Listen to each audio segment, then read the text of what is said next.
Selanjutnya adalah senyawa organik yang mengandung nitrogen.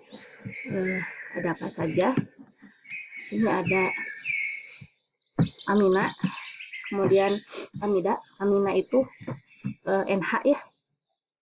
Kalau amida itu ketika dia berikatan dengan O, jadi kalau misalkan langsung alifatik karbon langsung mengikat pada nitrogen, maka dia disebut senyawa amina.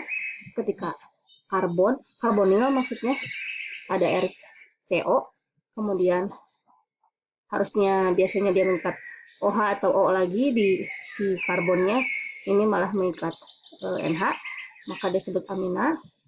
Begitu juga dengan yang lainnya. Selanjutnya, nah ini contoh yang tadi saya maksud ketika ada karbonil ya, CO, kemudian dia mengikat ke CO-nya, mengikat ke N satu laginya, ini berarti amida ya. Nah ini bisa kesininya bisa H, bisa alifatik lagi, kalau misalnya NH2, kalau itu juga masuk ke dalam amida. Jadi ini golongan besar ya, golongan besar amida. Kemudian ada juga yang disebut dengan nitril, ketika si karbon itu berikatan langsung dengan nitrogen dengan ikatan lengkap 3. Nah ini berarti senyawa nitril. Ke sebelah sininya bisa alifatik, bisa aromatik. Ya, yang jelas ini adalah rantai samping. Nah, kalau misalnya kita golongkan secara besar, ada seperti ini, ada haloalkana, di mana alkana yang berikatan dengan halogen, ya. Contohnya klorometan atau metilklorida atau kloroform, itu juga masuknya ke dalam haloalkana. Alkohol ketika alkil itu di apa namanya, karena kehilangan satu H ya di belakangnya ya, atau bisa alkena atau alkuna yang kehilangan satu H di ujungnya dan digantikan oleh gugus fungsi yang lain. Nah, ini gugus fungsinya adalah hidroksil OH. Ketika dia berikatan dengan hidrokarbon, dia menjadi alkohol. Selanjutnya ada ether atau alkoksialkana ya. Rumusnya seperti ini, ada oksigen di tengah-tengah ya. Nah ini contohnya metoksimetana atau di metil ether. Metilnya ada 2 di metil ether. Kalau misalnya kiri kanannya beda jumlah C-nya, itu ya berarti di kirinya apa, di kanannya apa, sebutin. Ujungnya baru dikasih ether maksudnya namanya gitu. Selanjutnya ada aldehid atau alkanal. Nah kalau ini ujungnya al ya, jadi metanal itu seperti itu. Contohnya di sini adalah asetaldehid. Jadi yang dilihat depannya itu berapa, ada C-nya berapa gitu ya. Ujungnya pasti seperti ini. Ujungnya kan selalu si aldehid itu gugus fungsi ujung ya. Jadi bukan di tengah-tengah, yang di tengah-tengah itu ether, keton. Kemudian nah karboksilat juga merupakan gugus samping yang gugus fungsi, maksud saya gugus fungsi yang selalu ada di ujung. Sedangkan ada isomernya ester namanya, itu biasanya selalu di tengah-tengah gitu. Jadi ada kecenderungan alkohol di ujung ya, OH-nya tidak akan berkaitan dengan apapun lagi, H-nya, kemudian ether di tengah, aldehid di ujung, kemudian keton di tengah, karboksilat di ujung, ester di tengah-tengah lagi. Bagaimana dengan klorometan atau dengan haloalkana? Sama, haloalkana juga ini biasanya di ujung, karena ya sudah, si halida itu cuma bisa berikatan satu kali ya. Berdasarkan konfigurasi elektronnya, dia kecenderungannya berikatan secara tunggal, atau elektron valensinya cuma satu. Nah dari tadi saya ngomongin isomer, ini berisomer, isomer. Isomer itu apa sih? Jadi kalau misalkan secara etimologi, isomer itu artinya iso sama ya, bukan iso bahasa Jawa ya. Kalau iso bahasa Jawa mah bisa. Ini bahasa Latin, bahasa Yunani, iso itu artinya sama, meros adalah bagian. Berarti dalam satu senyawa itu ada rumus molekulnya sama, sama, tapi strukturnya yang berbeda. Itu kita sebut sebagai isomer. Kenapa isomer ini penting untuk dipelajari? Karena meskipun rumus molekulnya sama, tapi kalau strukturnya berbeda, biasanya akan menghasilkan aktivitas yang berbeda, gitu, atau reaktivitas yang berbeda. Begitupun fungsinya di dalam obat-obatan, sama-sama jumlah karbonnya sama, ya pokoknya rumus molekulnya sama, tetapi ketika strukturnya dipindahkan ke karbon yang lain atau misalkan dia diganti posisinya seperti apa, itu akan menghasilkan aktivitas yang berbeda. Bisa jadi obat, bisa jadi racun, gitu ya. Nah, isomer ini digolongkan menjadi dua, yaitu isomer struktur dan ada isomer geometrik. Nanti pada mata kuliah yang lebih tinggi di Kimet, di eh, apa namanya Anfisko, ini akan sangat bermain di sini ya, di isomerisasi. Nah, isomer ada dua, yaitu struktur dan geometri. Kalau struktur yang dilihatnya adalah bagaimana bentuk rantainya, apakah dia lurus atau bercabang. Nah, kemudian posisi.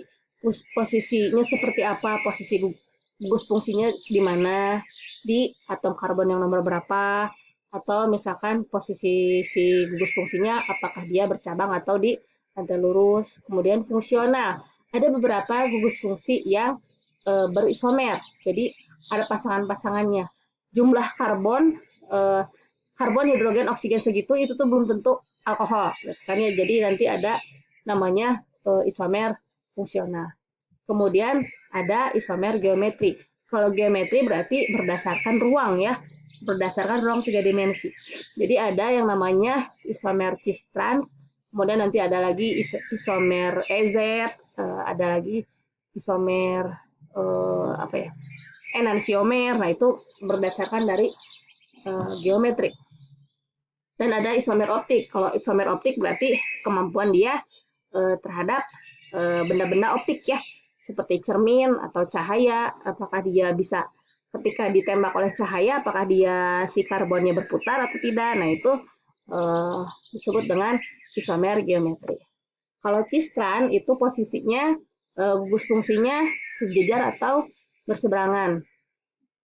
Itu akan menentukan reaktivitas juga dan menentukan kestabilan senyawa organik. Tadi saya sudah ini ya, isomer struktur itu berarti ada perbedaan struktur, isomer geometri, perbedaan konfigurasi. Nah, konfigurasi itu adalah bagaimana sih si senyawa tersebut menempati suatu ruang. Jadi kalian ada berempat nih, misalkan contohnya. Ada berempat dalam satu ruangan. Posisinya gimana? Apakah berbaris lurus? Apakah duaan-duaan gitu ya? Atau membentuk diagonal atau seperti apa? Nah, itu disebut dengan konfigurasi. Konfigurasi ini nantinya akan menentukan reaktivitas dari suatu senyawa organik. Kita lihat satu-satu ya. Isomer struktur biasanya yang dilihat adalah rantainya. Jadi apakah dia itu lurus saja atau ada cabang seperti ranting. Nah ini isomer yang terjadi karena ada perbedaan ikatan rantai karbon di struktur atom C-nya. Biasanya adanya pada bukan golongan alkana saja sih sebenarnya, pada hidrokarbon murni ya, jadi cuma ada hidrogen dan karbon. Namun kebanyakan isomer ini kita temukan pada isomer alkana. Selanjutnya isomer posisi, yaitu keadaan di mana suatu senyawa memiliki rumus molekul sama, gugus fungsi juga sama, namun posisi atau letaknya si gugus fungsi itu berbeda. Jadi ketika si gugus fungsi itu ada di karbon paling ujung atau di kedua atau di tengah atau di mana, itu akan menghasilkan aktivitas yang berbeda. Kalau di ujung berarti kan lebih mudah ya bereaksinya ya. Kalau di tengah-tengah karena ada barrier atau ada halangan dari kiri kanannya, dari tetangga-tetangganya.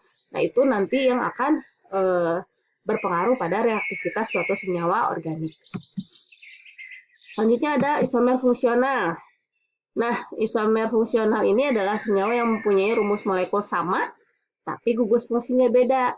Contohnya, si alkohol itu, kalau kita tulis rumus molekul saja, akan membingungkan. Ini posisi O-nya seperti apa? Kecuali kalau dari nama ya, kalau dari struktur dari rumus aja C2H4O. Apakah dia alkohol atau eter? Karena alkohol itu dia berisomer dengan eter. Coba dilihat lagi gerak. Nah, ini alkohol itu udah pasti H-nya di ujung, OH-nya di ujung. Tapi kalau eter kan O-nya sama-sama satu, tapi belum tentu ujungnya dia di ujung. Ini bisa disebut dengan isomer fungsional. Contoh lainnya adalah aldehid dan keton, itu juga sama ya. Kalau keton kan sama-sama posisinya. Kalau aldehid ujung COH, kalau keton CO-nya di tengah ya, di kiri kanannya diapit oleh alkil lainnya. Selanjutnya isomer cistran. Nah, cistran ini biasanya untuk senyawa rangkap 2 terutama. Jadi terdapat pada senyawa alkena. Ketika si atom ini berikatan rangkap, maka dia harus mengikat 2 gugus lain yang berbeda. Ada syaratnya. Kalau misalkan dia alkena tapi si karbon ikatan lainnya adalah hidrogen semua, maka itu bukan cistran, itu alkena biasa. Tapi kalau misalkan ada OH di situ, ya, jadi alkanol gitu ya, alkenol. Nah, posisinya seperti apa nanti?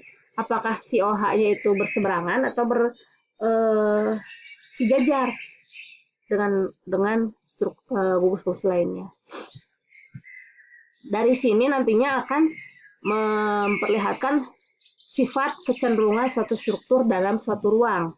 Jadi ketika posisinya cis itu berarti sejajar ya.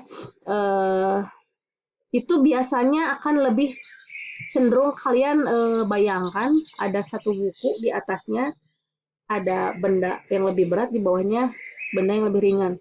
Maka dia akan punya kecenderungan kalau ngikutin gaya gravitasi, maka yang lebih berat itu akan lebih condong ya. Nah, seperti itu yang terjadi pada cis. Jadi yang cis itu biasanya lebih reaktif ya, karena tidak stabil. Sedangkan yang trans biasanya kan ujung ke ujung ya, dari ujung atas kanan ke ujung bawah kiri. Jadi itu saling menstabilkan. Jadi biasanya senyawanya akan lebih stabil. Nanti contohnya ada di lemak trans ya. Kenapa lemak trans tidak boleh ada di dalam makanan? Karena dia lebih stabil, jadi susah untuk dimetabolisme atau susah untuk dibuang. Nah, ini yang tadi saya bilang. Ini cis. Nih, posisi R sama. Nah, yang ini trans, berseberangan ya. R ini adalah gugus dengan berat molekul yang lebih kecil atau MR yang lebih kecil, dan ini lebih berat. Kalau misalnya kita lihat seperti ini, nah yang trans, di sini kelihatan nih, ini akan seimbang gitu kan, jadi dia akan lebih stabil. Cuma kalau yang cis, di atasnya, bagian bidang atas itu semuanya adalah gugus fungsi dengan MR kecil, sedangkan yang di bawah berat, sehingga nanti akan ada nggak seimbang ya putarannya seperti itu. Kalau misalnya kita anggap dia berputar. Isomer optik. Isomer optik ini adalah isomer yang disebabkan adanya perbedaan dalam memutar cahaya terpolarisasi. Dicirikan dengan ketika si atom C itu mengikat 4 atom atau 4 gugus yang berbeda. Atau kita sebut sebagai atom C asimetris atau C chiral ya. Nah, ketika si atom karbon tersebut mengikat 4 atom atau 4 gugus yang lainnya yang berbeda-beda semuanya, maka dia ketika diberi cahaya maka akan berputar si karbonnya gitu. Itu yang dinamakan dengan terpolarisasi. Ini yang dijadikan dasar untuk menganalisis nantinya di Anfisco ya. Kenapa karbohidrat tidak bisa pakai analisis biasa, harus pakai yang terpolarisasi ya, karena dia mengandung atom sekira. Nanti akan kita bahas lagi di mata kuliah yang lebih lanjut.